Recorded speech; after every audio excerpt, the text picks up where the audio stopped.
Welcome to Honest Brew, unfiltered conversations on business growth. I am Cheale, and I am here with my cohorts, Monique and Sarah. And we are bringing you today a fun conversation on the ideal week. You know that feeling when you get to Friday and you can't even remember what you did on Monday? Mm-hmm. Yeah, see, I'm getting hands. Where you're consistently busy but somehow nothing important is getting done. That's me like a lot. Well, yeah, we've all been there. Today we are talking about the ideal week.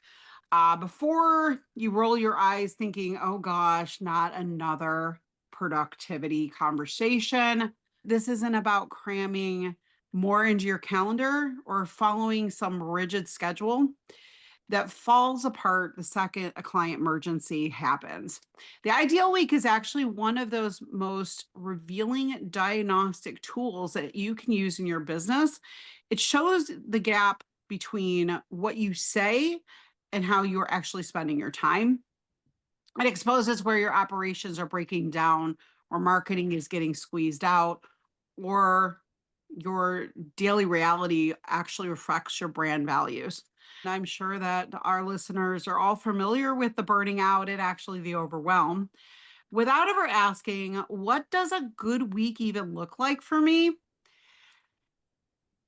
I think a lot of it has to do, we're so in the shoulds and the to-dos that we actually do not ask that question. So today we're pulling up our chairs and talking about what an actual ideal week is, why it matters for your brand, your marketing, and your operations. I would say it's a conversation that really anti the hustle culture, so to Yeah. speak. Yep. So this isn't about perfection. It is about intention. So let's brew this, ladies. I feel like this really hits home for me right now in the sense of I think when it came to the perfect week, my brain always goes to oh, what tool am I using? Like, what are other people doing? Do I need a time block? Do I need to do stuff like that? When it's more about I had to do discernment on what am I even working towards? Like, what am I doing? Why am I feeling exhausted? And also the mindset shift of I'm not trying to be an employee to my business. I'm not trying to be a slave to it. I had to really understand I have the beauty of freedom. Like I can take a random Wednesday off and work Sunday instead. I have that flexibility. And I feel like for me, finding my ideal week or even month is giving myself that permission of having that flexibility. And also really tapping back into what are my values? What are my goals right now? What's important to me? Because then that helps me filter out what I need to prioritize and stand behind. And it makes it easier to let go of control. Because as a type A girly, let me tell you, I am all about gripping control. And I feel like that just blocks your blessings when we're trying to control everything, trying to be regimented, especially if it doesn't feel good.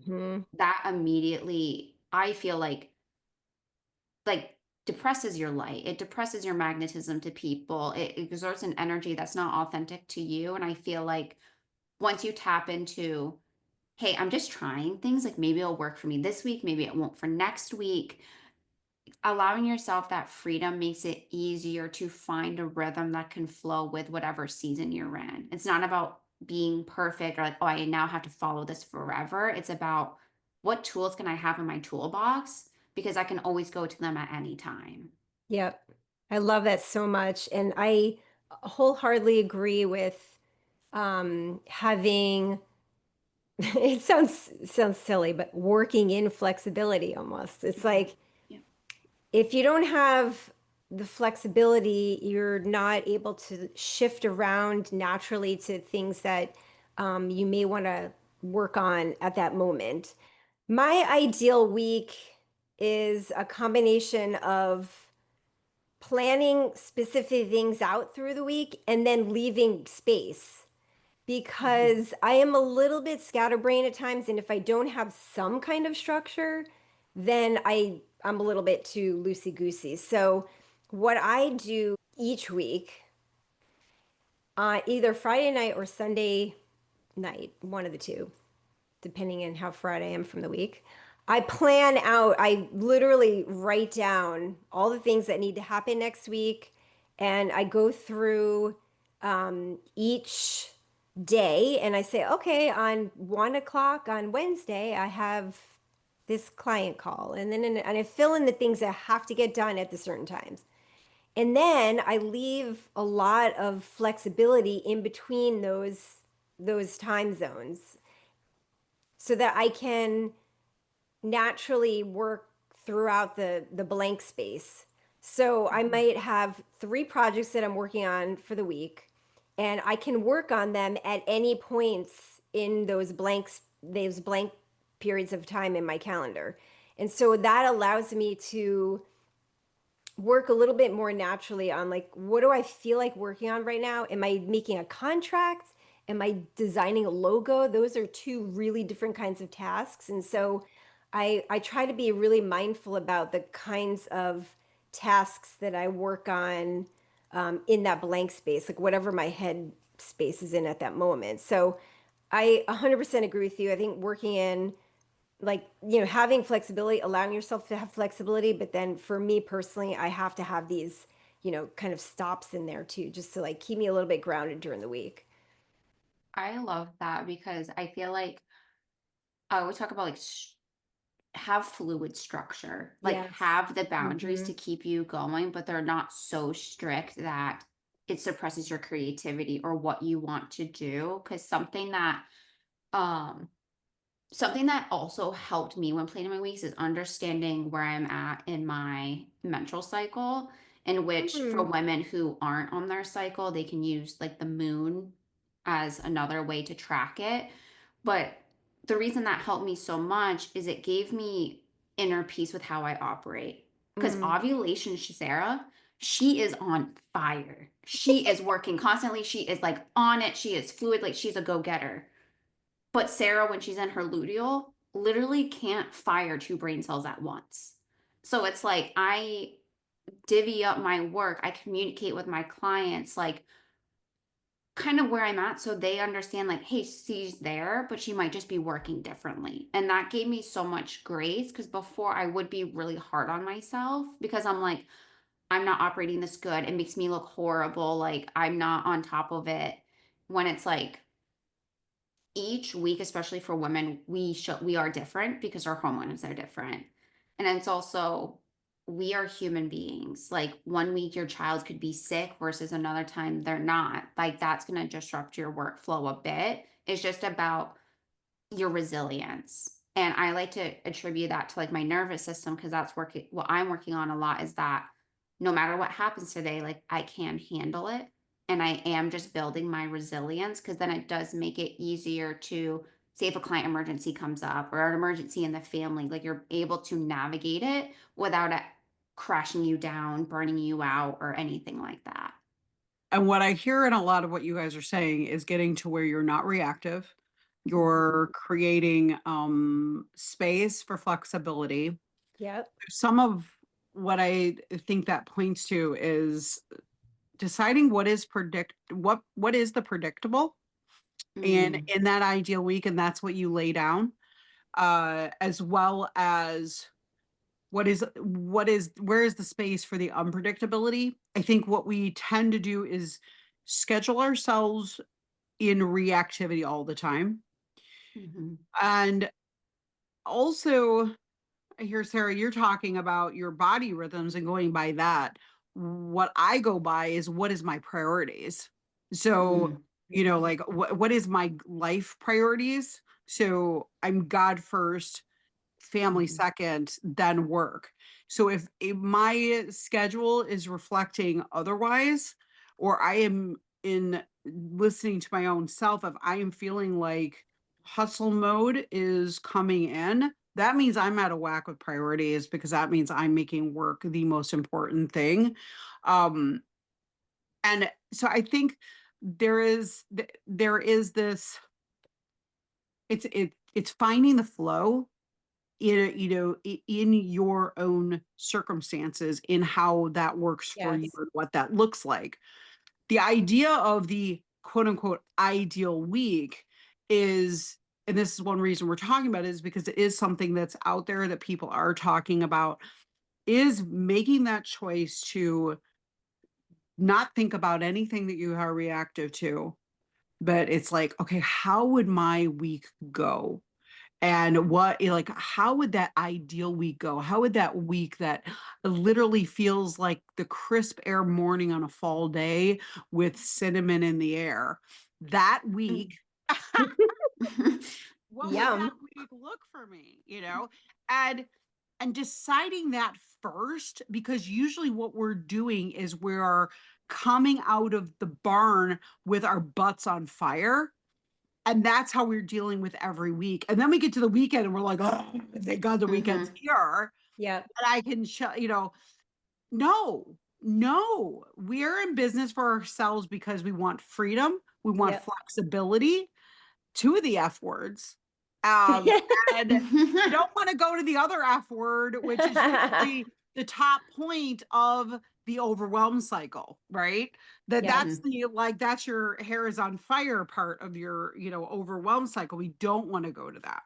So I would love to, support people in getting to that, because it's really hard, especially as women, for us to get, like, actually ask for what we want. Yes. And so we pointed out a couple places that what that looks like and how we get that.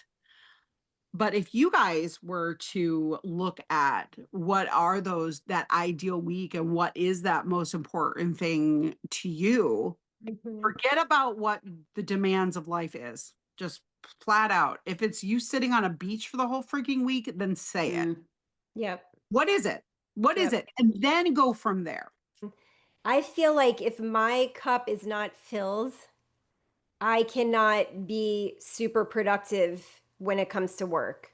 And Mhm. so I used to is the key word there, feel guilty every time I went on a hike or a walk. I Mhm. would Mhm. be like telling myself, "Oh my God, I have to hurry up. I gotta get. I should be working right now. what am I doing?" And over time, and with some, I've been to a couple of retreats and some self-discovery, you realize that if you don't do those things for yourself, then you can't do XYZ. You can't, if your cup is not filled, then you can't fill other people's cup.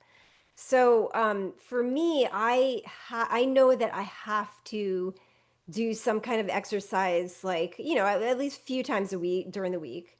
If I don't do those things, I get antsy and annoyed, and it actually makes me less productive. Even if I'm sitting at my desk for 6 hours straight and working, I may not be as productive as if I would be if I had taken the hour walk and then came back and sat down and was much more focused.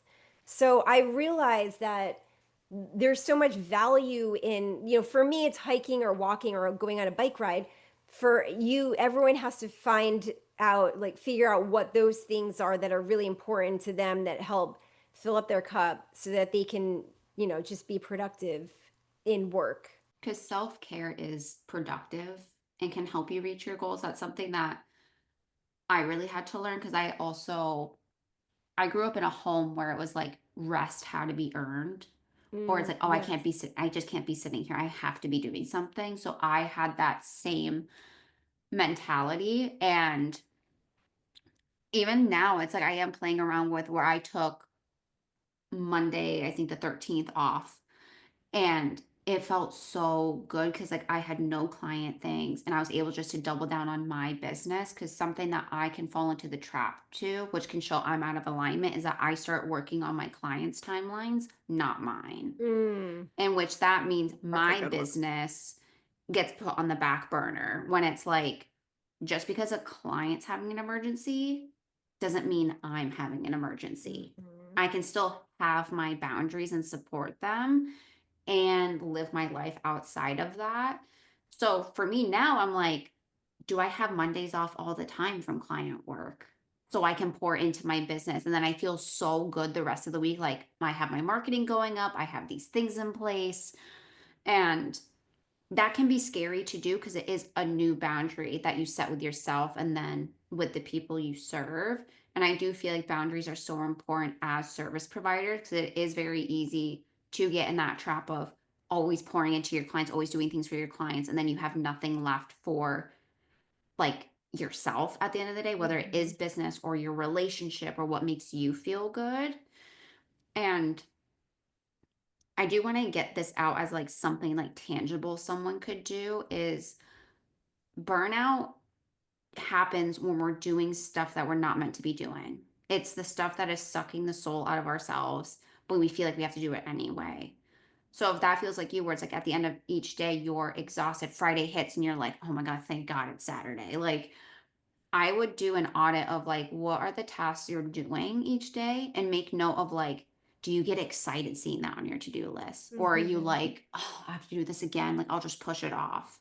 Because a lot of what I do is as an admin operations side, what's beautiful about that side of business is you should know how those things work as a business owner, but you should be plan Z for a lot of these things because a tool could handle it for you, an automation could, or a person could. It's just about understanding where your priorities are and like what is important to you and letting something else support you. Because I do feel like also as women, we're afraid of asking for help and we also feel resistance to accepting it.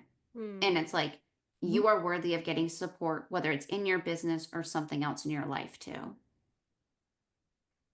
And I think one thing I want to point to on that before, if you have something, Monique, is that's the great thing about the ideal week is you create what the ideal week is. It doesn't mean it's going to happen all the time, Mm. Yep. but Mm-hmm. it works as a diagnostic tool to Mm-hmm. then compare to the week that is not. And that the week that is not is what's going to lead you to that burnout or that overwhelm.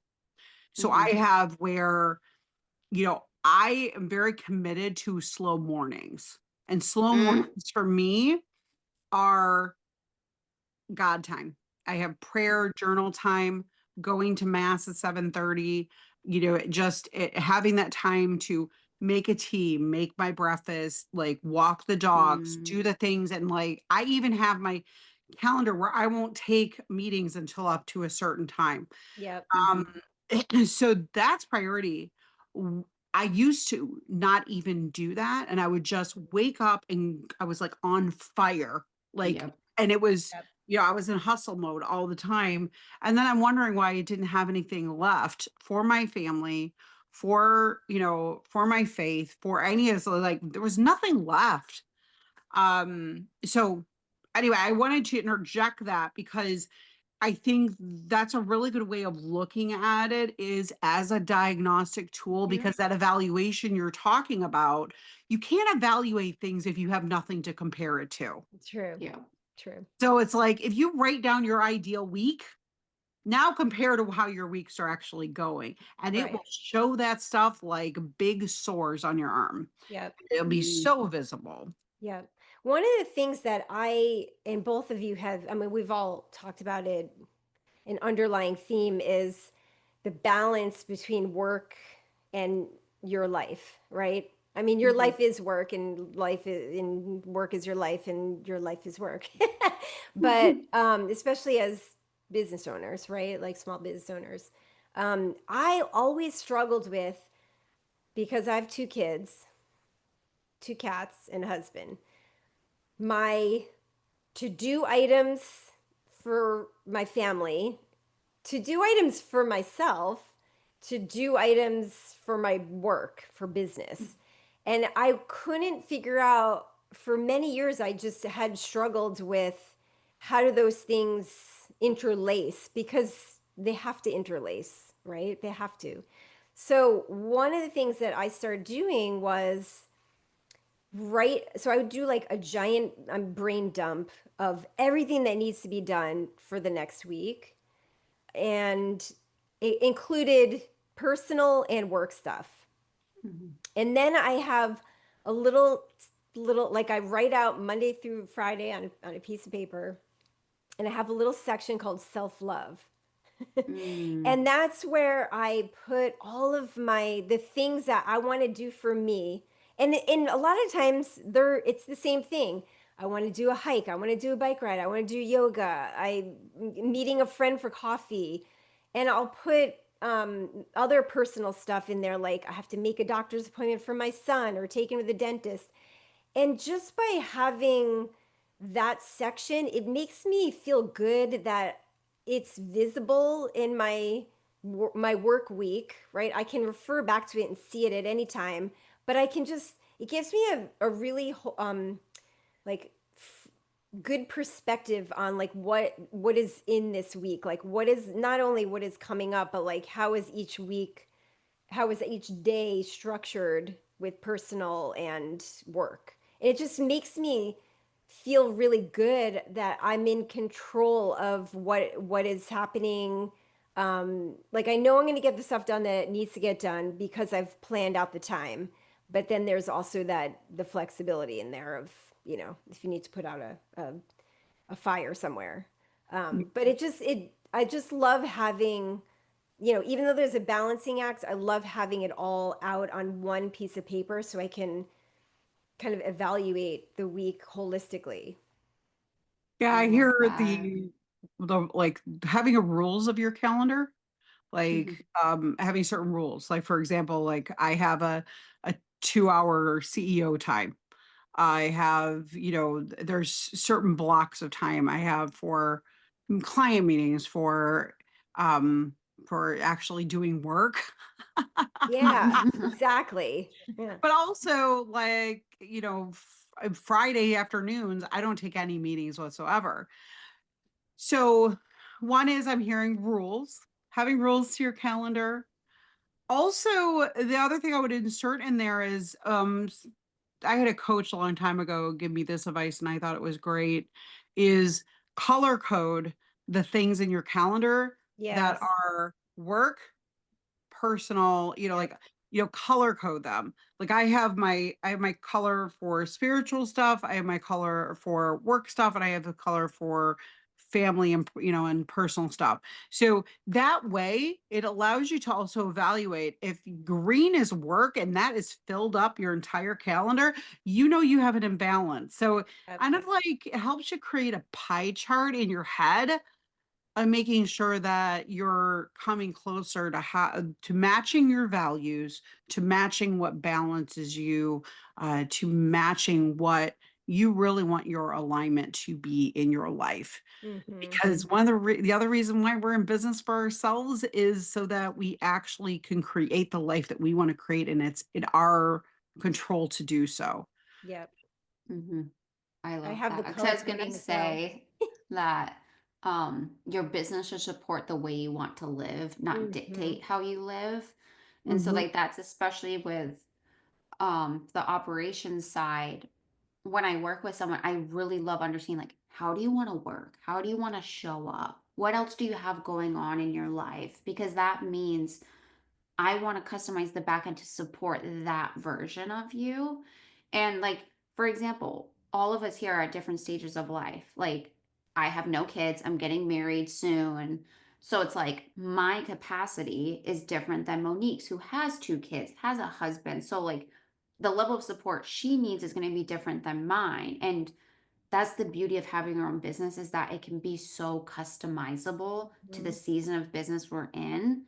And I also want to give permission too is that if, for example, your calendar has more of that green that work, that is okay if it's from the intention of if you're in a launch, you're naturally going to work more. Say you have to do a push for a project, you may have to work more. It's just reminding yourself like that's temporary, and that like, okay, once this week's done, I can have a reset. Yep. So it's like I feel like to balance is such a trigger word 'cause I feel like people think balance is a destination, but I Mm, really think it's the journey of like each day's going to be different, each week's going to be different, and just allow yourself to be fluid with that, trying to instead of trying to have the perfect balanced week or mhm. life. Yep. Hmm. Absolutely. I love So, it. oh, I was just gonna Um, say it just yeah, it having you're right, balance is kind of a loaded question, but I love that you brought up sometimes you know that you're gonna have a crazy work week, but mhm, then the following week, you might have more space to meet girlfriends for coffee or go on a walk or something. And so that's where the balance part comes in, right? It's like, oh, I worked my butt off last. I was up till 1 in the morning trying to get this book design done. But then maybe the next day or the next sometime in the next week is when you take off a little bit more time than you normally would. So at the end of the day, there's ebbs and flows of when you know you have to kind of like put in more time versus not. And that's it's hard to say 1 week is going to be like this and 1 week's going to be like that. But again, I think that's coming full circle to that flexibility in your life and calendar that we're talking about this whole time. So I love that. yeah, mhm. I wanna chime in some frameworks here because we are trying to give an instruction, so to speak, not Mhm, totally, we're not trying to control or anything like this, but to give a fluidity for people moving forward, is start with non-negotiables, your mhm, sleep, your family time, your existing commitments, the things that are predictable, the things you know. Block fulfillment first, client work, delivery, core services, protect revenue generating time like sales mhm, calls, networking, marketing content, um, add operation time. So admin planning system works, building in buffers, what I like to call mhm. white space, Yeah. because things will come up. We will have things that are on fire in someone else's mindset a lot of times. And review monthly. So what's working, what's not, adjust. But that check-in, so those were the things I was hearing through our conversation. Is there anything else I'm missing? I mean, I I think one thing that Sarah said that really stuck, and I'm like writing notes. I'm like, "Ooh, Sarah, that was really good." Well, I love fluid structure. I love that as a phrase. I love that Mhm, so much. But I also think the one other thing that you said was because a client, like you don't want to work to a client's timeline. You want to work to your own timeline. I mhm, love that so much. That's beautiful. mhm. And I do want to note a couple things. One, we have solopreneurs, but or people with small teams. Yeah. Your ideal week is your capacity when you're a solopreneur. Everyone, if you have a team, everyone needs an ideal week, not just the founder. Mm, Mm, So that I is a do want good to call point, out. No, I love that. That has been like this would be a whole other topic, but it has been weighing like on my heart the hiring process, the relationship you have with your contractors or employees. Like there's so much there. And I feel like the more you lead by example, by looking at yes, your ideal week, honoring yourself first, gives those who are in your inner circle the same permission. Because I know yes. for me, when I'm ready to hire, I want to have that in my company culture. I don't want people to Monday comes and they're like, oh, I have to work on Indigo Elephant. I want them to feel excited. I want them to feel like, oh, I can be a human outside of this. one of my closest staff people, um, I always ask her the question, like when I check with her, is what are you enjoying the most? And what are you hating the Mm, most? Because, and then the purpose of that is one, the stuff she hates the most is going to be the stuff that probably will not do well. They shall deliver well. So, and two, it's like I'm getting it off of her, then I'm taking it off her plate and giving it to someone who actually like loves that kind of stuff and giving her more of what she actually loves. Because the reason we're in business for ourselves also can teach us, the people who are our staff, our contractors, all of that, is how to best motivate them, which is Yeah. what I'm Yeah. hearing from you, Sarah, and to Yes. keep them energetic Yeah. about your company and and the work they do for you. Mm-hmm. For sure. And 100%. I like to, when I do hire contractors, I try to, well, I lead by example. Like for, let's just say, I have an open house for my son's school that night. I'm not expecting someone to work through the night on a project that for me, because I wouldn't Mm-hmm. do that unless Yeah. the rare times where you got to crack down. But I just, if someone is, I'm working on a project with someone, I make it clear that like in your life, you have to do what you have to do. It doesn't mean you can't show up for a photo shoot that we have scheduled, but it's just saying, we're all running our own business and our lives, and we have to keep our priorities in check. Mm-hmm. Mm-hmm. Absolutely. 100%. Absolutely. And I have to say, it's that time of the episode. It's time for our last sips. The biggest thing I hope you guys get from this episode, from listening or watching, is that the ideal week is meant to be a way to audit, diagnose what is or isn't working. Thinking of your ideal week is like what is so dreamy and delicious, and then looking at what's actually happening. Because once you have that data, once you have those things out of your brain, you can actually do something about it. And when it comes to your ideal week, you can think about like the revenue, your business goals, but more importantly, think about you. Think about like what would you have in that self-love list? What do you have going on personally? And allowing there to be space in your calendar or even just in your mind, your nervous system, that if something happens that's unexpected, that I can handle it in a way that still serves me and supports that other person on the other end. It's not looking for this perfect balance. I'm going to do this all the time. It's going to be amazing. It's about, you're a human being running an amazing business. And let's just get very clear on what makes you so happy and lit up each week, and ensuring your business aligns with that, and giving your team, if you have one, that same permission. Absolutely. We said. And with that, we will see you next week, or you will hear us next week. Remember to like, subscribe, and hit the notification bell to be notified if you're listening from YouTube.